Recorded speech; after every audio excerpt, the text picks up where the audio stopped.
Yo, what's going on, YouTube, and welcome back to Goal Line Hockey. It's your boy Kevin Forte. Guys, we're taking a look today at the Florida Panthers and the situation around Aleksander Barkov. He's due for a contract next summer, so we're going to be taking a look at what the contract may look like for Barkov, how they fit him under the salary cap, and what it could mean for the Florida Panthers next season. So we'll be looking at all of that right now. So, Aleksander Barkov, a former second overall pick back in the 2013 NHL draft.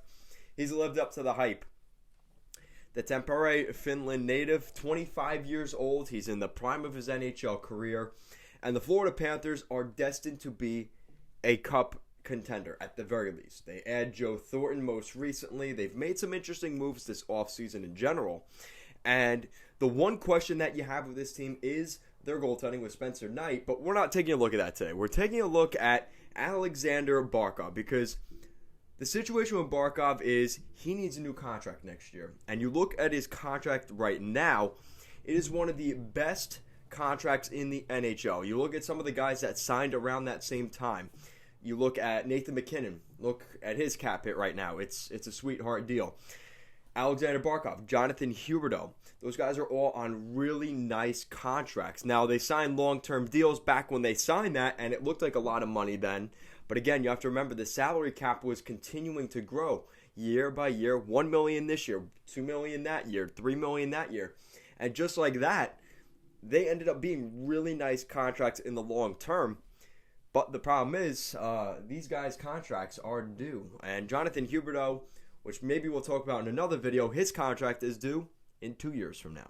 So that is something to keep an eye on. But Aleksander Barkov, he's been playing in the NHL since the 2013-2014 NHL season, the year he was drafted. He didn't really waste any time over in Finland. He went right to the NHL.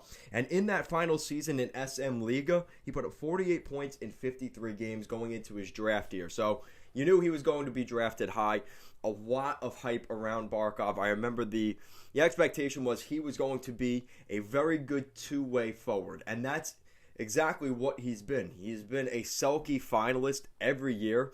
And he's one of those guys that just, he puts the puck in the net, but he's also very good defensively. And that's just something that you don't always see from players. Sometimes they're good at one thing or the other. They're good at the defensive side of the game or the offensive side of the game. With Barkov, you get both. You get the best of both worlds. And the thing is, right now, he's at a point where he is on fire. You look at his last full regular season, an 82-game schedule, back in the 2018-2019 season, he put up 96 points that year. And again, the Florida Panthers have been a middle-of-the-road team for the most part over that time. They have won the division. They have had some success, but in the postseason, they haven't been able to get that done. And they're hoping with Barkov that they get a nice long-term contract to lock him up. And you're expecting the max. You're expecting an 8-year deal here for Barkov. They may have to pay him more money, though, for that. Like I said, the past 2 years, 62 points in 66 games. Again, a shortened season. And then this season, 58 points in 50 games. So he's over a point per game this year here in 2020. So it's one of those things with Barkov, 465 points in his career, over 500 NHL games. You know what you're getting in Barkov. He's in the prime of his career. He's going into unrestricted free agent territory, which he has never been as a member of the Florida Panthers, now at 26 years old, or 25 years old, will be 26 next year. So we will see what happens. Like I said, I've been hearing really for a while that there have been rumors that he could go to the Rangers, he could go to the Wild, he could go to the name whatever team that had cap space at the time. And then hear from Greg Wyshynski, a very good insider. Aleksander Barkov is entering the final year of his contract with Florida. ESPN asked Bill Zito if there was a date when we'd have to consider trading him, which means like if you don't sign with us by this date, you're gone. Something the Islanders probably should have done with Tavares, but just let him go to Toronto. Ended up working out.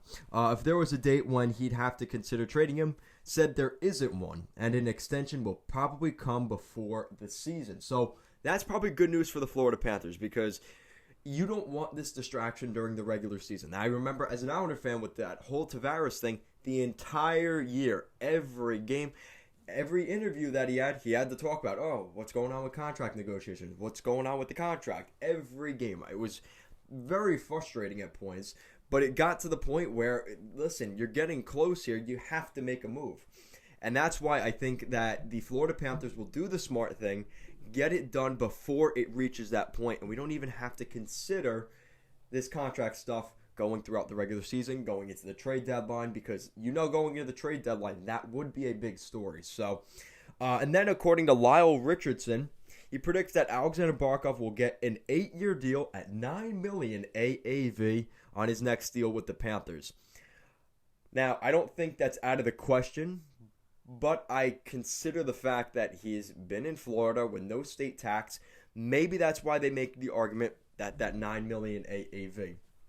But if I'm Barkov, I'm thinking, listen, I've been getting paid below my value for the past at least 3 or 4 years of his contract. It's been ridiculous. He's had a really nice contract.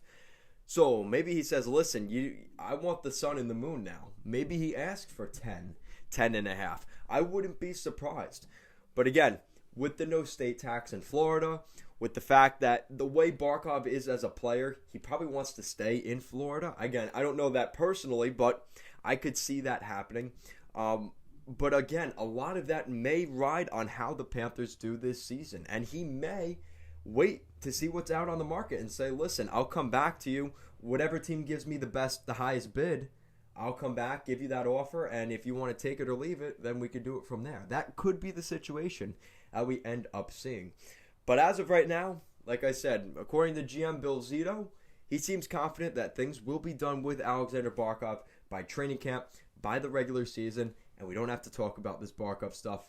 We'll start to move on to Jonathan Huberdeau, who is going to be the next big free agent in Florida, and we'll see what happens there. So let me know what you guys think in the comment section down below. What do you think of the Florida Panthers signing Aleksander Barkov? Do you give him $9 million, $10 million, 11, 10.5?